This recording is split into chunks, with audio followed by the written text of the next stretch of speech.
Have you ever held a Washington quarter in your hand and thought, just another 25 cents? What if I told you that one specific 1980 Washington quarter, a coin that probably passed through countless vending machines, sold for over $1 million at auction? Yes, you heard that right. A single quarter from 1980, the year The Empire Strikes Back ruled the box office and Pac-Man was unleashed on the world, just changed someone's life forever. While most people keep scrolling past their change without a second thought, a few lucky individuals have turned their pocket change into pure gold. The only difference? Knowledge. And by the end of this video, you'll know exactly what to look for, how to check your own quarters, and what makes the 1980 quarter so incredibly valuable to elite collectors. Let's rewind the tape to 1980.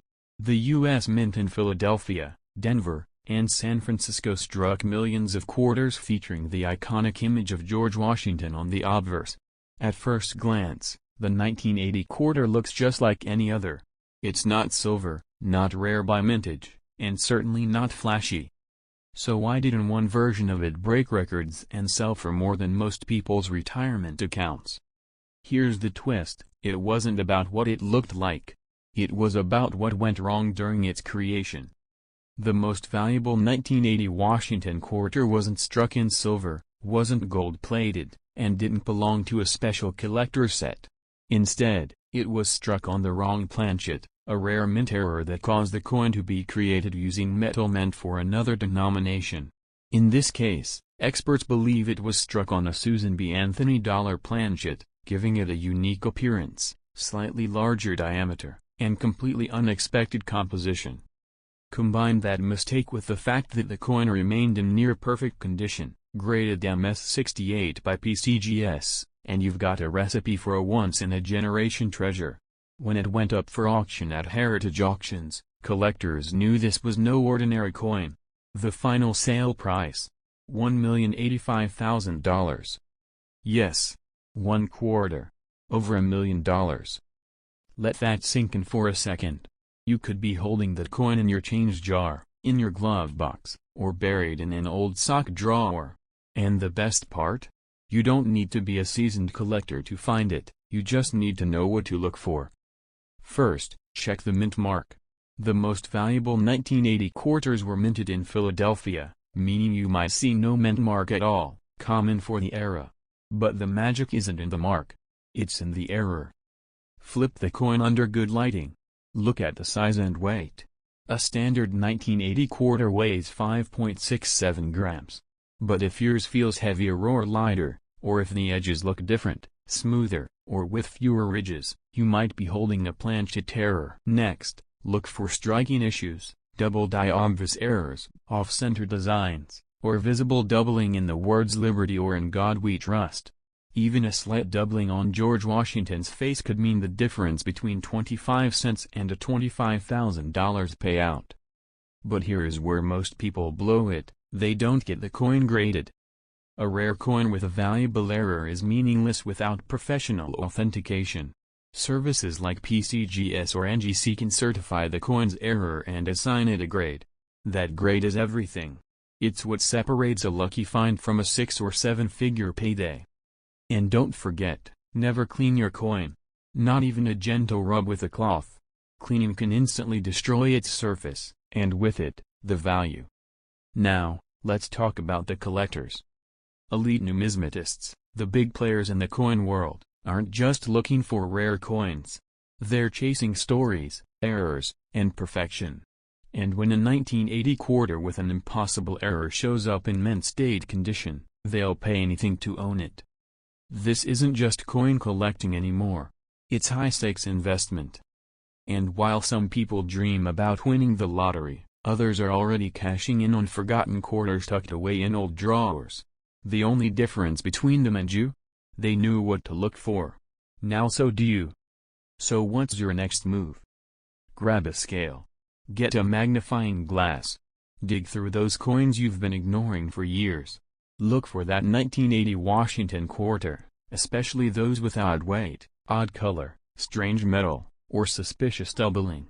And if something looks off, don't dismiss it. That flawed coin might just be your $1,000,000 opportunity. But here's what makes the 1980 quarter even more fascinating. Most people never gave it a second glance. After all, it wasn't made of silver, it didn't come in a fancy set, and it didn't have a commemorative label. It was just a quarter. Ordinary, right? Not even close. Because among those ordinary coins, a few extraordinary errors occurred, errors that turned one of the most common coins in American pockets into one of the rarest in numismatic history. One coin. One slip-up. $1,000,000 opportunity. Let's dig into the types of errors that made collectors go wild.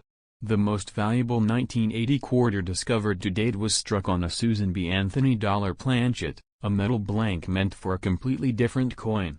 That means it had the wrong size, wrong weight, and wrong metallic composition. Imagine the chaos that caused. The press wasn't calibrated for that planchet, yet the coin came out nearly flawless.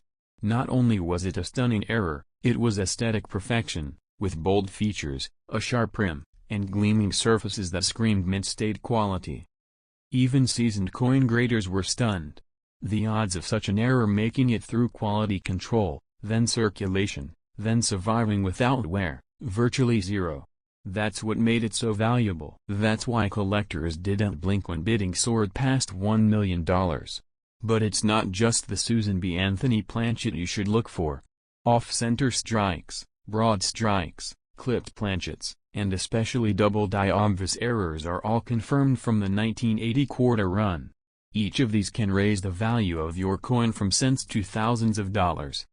Take a broad strike, for example. If your coin appears slightly wider than usual, or the reeded edges are missing, it could be a broad strike. That alone, if uncirculated, can make your quarter worth hundreds to thousands of dollars. Now think about this, even circulated versions with rare errors have sold for 4 and 5 figures. That means even a quarter that's been through a few pockets might still be worth enough to pay your bills for a month, or more. The secret is condition, yes, but also rarity and collector demand. Right now, the coin market is red hot.